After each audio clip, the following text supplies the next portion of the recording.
Good morning students. आज हम आपके सामने कुछ आपके प्रॉब्लम्स लेके आए हैं। तो रिफ्लेक्सिव सिमेट्रिक और ट्रांजिटिव की ये दो क्वेश्चन लिखे हुए हैं, एनसीईआरटी के ही हैं।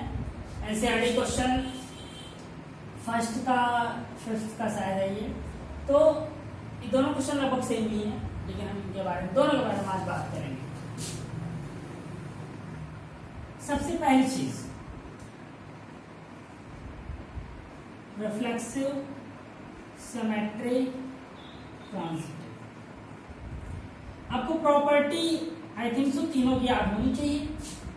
तो अगर आप इसको व्यवहारिक तरीके से भी देखो तो x is the wife of y, तो यहां पे दोनों सेम होगा। x x हो जाएगा, यहां x और y आ जाएगा, y और x आ जाएगा।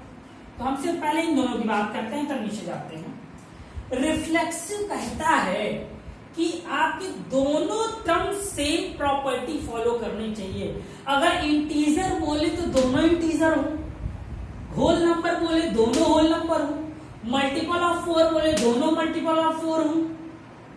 अब ये बोल रहा है x is a wife of y, तो क्या यहां दोनों क्या पॉसिबल है कि दोनों भाई x और x दोनों क्या है, क्या एक दूसरे के ही यहां पे देखो क्या वाइफ हो जाएगी, क्या एक दूसरे की वाइफ हो जाएगी? क्या पॉसिबल तो हो नहीं सकता ना, हो ही नहीं सकता है कि भाई x की भाई क्या हो जाए, वाइफ हो जाए।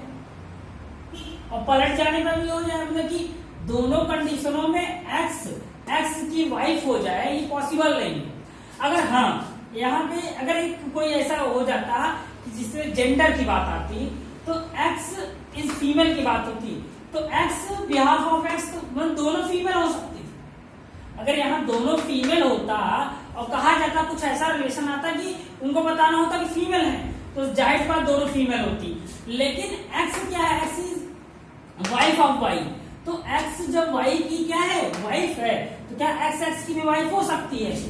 हो ही नहीं सकती। खुद से खुद का कोई रिलेशन हो ही नहीं सकता, तो इसलिए रिफ्लेक्सिव होने से रहा। अब मान लीजिए ये x जो है y की वाइफ, तो क्या y भी x की वाइफ हो जाएगी? क्या y भी x की वाइफ हो जाएगी? Not possible. तो आप यहां पे इसको ऐसे लिख सकते हो, y r लगाइए, x लगाइए और क्रॉस कर दीजिए, y not related to x, y not related to x। अब ये तो बात हुई इन दोनों प्रॉपर्टीज। तीसरी प्रॉपर्टी की बात करते हैं, x वाइफ है y की, ठीक, यही गड़बड़ा जाएगा। y और z लेंगे ना हम, देखिए x वाइफ है y की और हम क्या लेंगे, y और z लेंगे ना, y और z लेंगे, तो ये सेकंड में ही गड़बड़ा जाएगा। अगर आप यहां देखो x तो y की वाइफ हो जाएगी, क्या y z की वाइफ हो जाएगी? सेकंड पोजीशन ही गड़बड़ होगी, हम तीसरे तक जा ही नहीं पाएंगे, तीसरे तक जा ही नहीं पाएंगे, because of y both are male person, both are male person, और मेल पर्सन है तो वो वाइफ तो होने से रही, वाइफ तो होने से रही।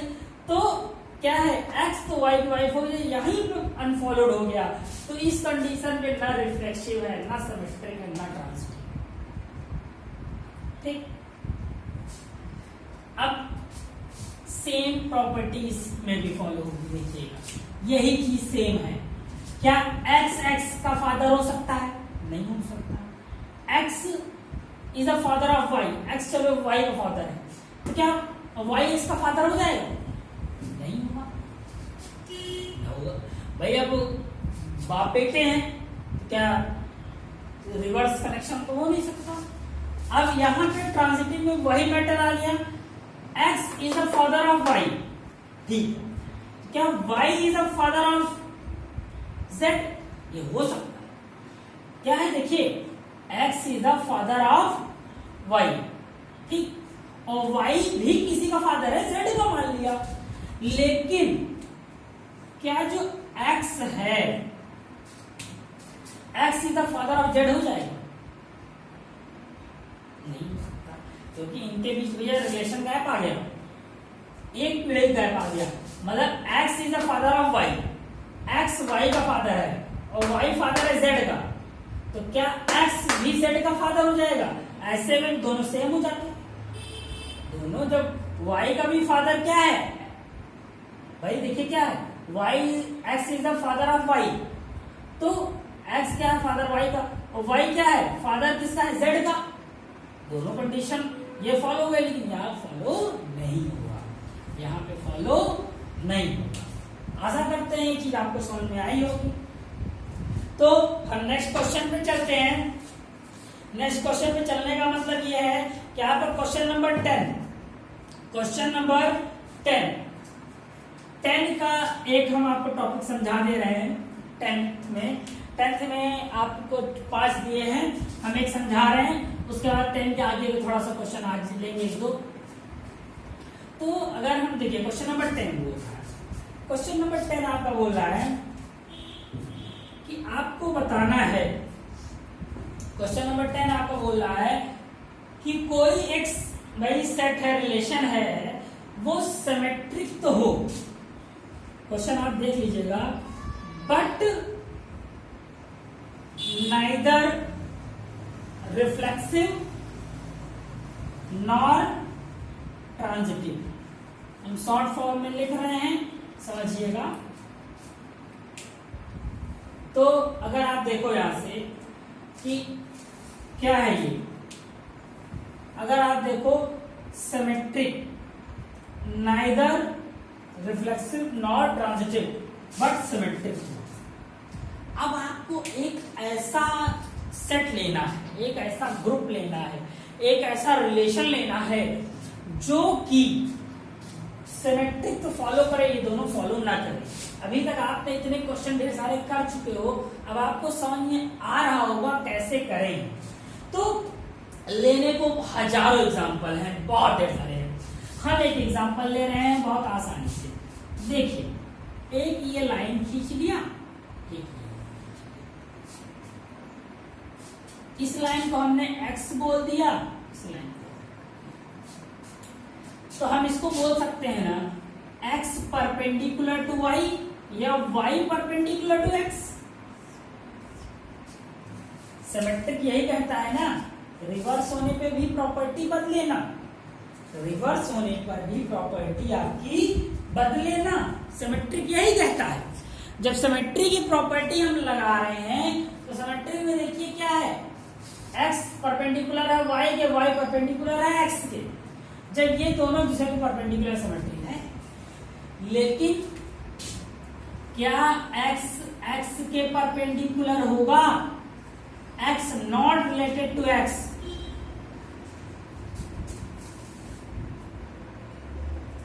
एंड मान लीजिए x y के परपेंडिकुलर है, y इसके परपेंडिकुलर हो जाएगा z,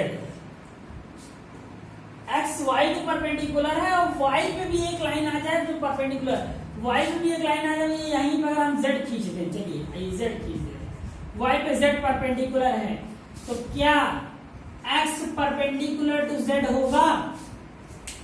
देखिए प्रॉपर्टी यही है, x y पे परपेंडिकुलर है, y z पे परपेंडिकुलर है, लेकिन क्या x और z एक दूसरे से परपेंडिकुलर होंगे? पैरेलल होंगे, परपेंडिकुलर नहीं होंगे, क्या होंगे? पैरेलल होंगे। तो आपका सिमेट्रिक हो गया, रिफ्लेक्शन नहीं हुआ, ट्रांजिटिव नहीं हुआ, रिफ्लेक्शन नहीं हुआ, ट्रांजिटिव नहीं। सो गाइस समझ में आया होगा रिफ्लेक्शन क्या है, ट्रांजिटिव क्या है। एक क्वेश्चन है, क्वेश्चन नंबर 10 के बाद का कोई क्वेश्चन ले लेते हैं, आपको हम समझाते हैं क्या कह रहा है, क्वेश्चन पढ़ दे रहे हैं, लिखेंगे नहीं क्योंकि 10 के बाद के क्वेश्चन बहुत बड़े हैं। let L be a set of all the lines in xy plane।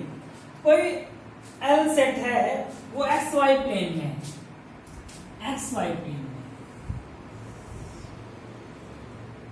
Question number 14 बात कर रहे हैं। एक्स वाई प्लेन में R related to B L defined as R आपको डिफाइंड करना है, आर आपको डिफाइंड करना है L1, L2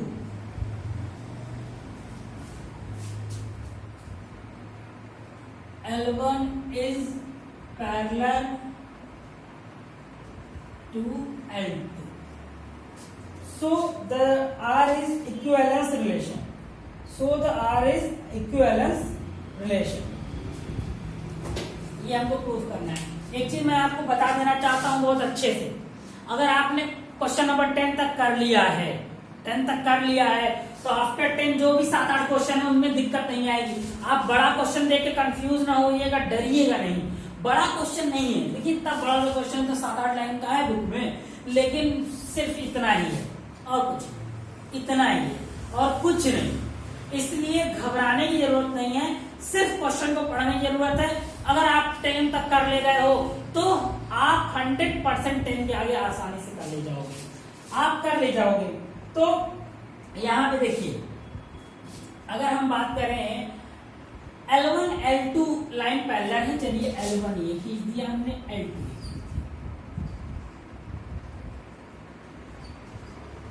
L1 L2 दो लाइन। अब पहली चीज रिफ्लेक्सिव सिमेट्री ट्रांजिटिव। मेरा अंदाजा है अगर आप अभी तक ईमानदारी से अच्छे से पढ़े होंगे तो ये चीज अभी तक आप क्लियर हो गया होगा कैसे होगा। तो ये होना ऐसा है कि रिफ्लेक्सिव, देखिए L1, L1, आप बताइए L1, L1 खुद लाइन L1 क्या खुद के पैरेलल है कि नहीं? खुद लाइन L1 खुद के पैरेलल है, ऑटोमेटिकली है, देख रहे हो। दूसरी की बात करते हैं, L1, L2 एक दूसरे के पैरेलल है, भैया L2 और L1 भी पैरेलल होंगे, L2 और L1 भी पैरेलल होंगे। इसी तरीके से अगर L1 पैरेलल L2 है और L2 पैरेलल L3 है तो भैया जाहिर सी बात है L3 और L1 भी पैरेलल है। जब L1 L2 पैरेलल और L2 से L3 एक लाइन और खींच ले, मान लीजिए ये, तो आप बताओ L3 L1 पैरेलल है कि नहीं है? तो आशा करते हैं आज जो समझाया समझ में आया होगा। इसको अच्छे से प्रैक्टिस कीजिएगा, अच्छे से देखिएगा। आपको हम अब इसके बाद फंक्शन टॉपिक पे चलेंगे, तो फंक्शन टॉपिक इससे इजी है, अच्छा है, और फंक्शन टॉपिक जो है वो एक इंटरेस्टिंग टॉपिक है। अगर आप देखिए, अगर आप अब मन लगा के पढ़ते चलोगे तो हमारे हिसाब से ये भी आपको बोरिंग नहीं लग रहा होगा। धीरे धीरे चलते रहेंगे तो बोरिंग नहीं लगेगा, और क्लास 12 की मैथमेटिक्स वो इतनी बड़ी नहीं है कि आप खत्म ना कर सको, बहुत आसानी से खत्म कर पाओगे। So guys, thank you for today.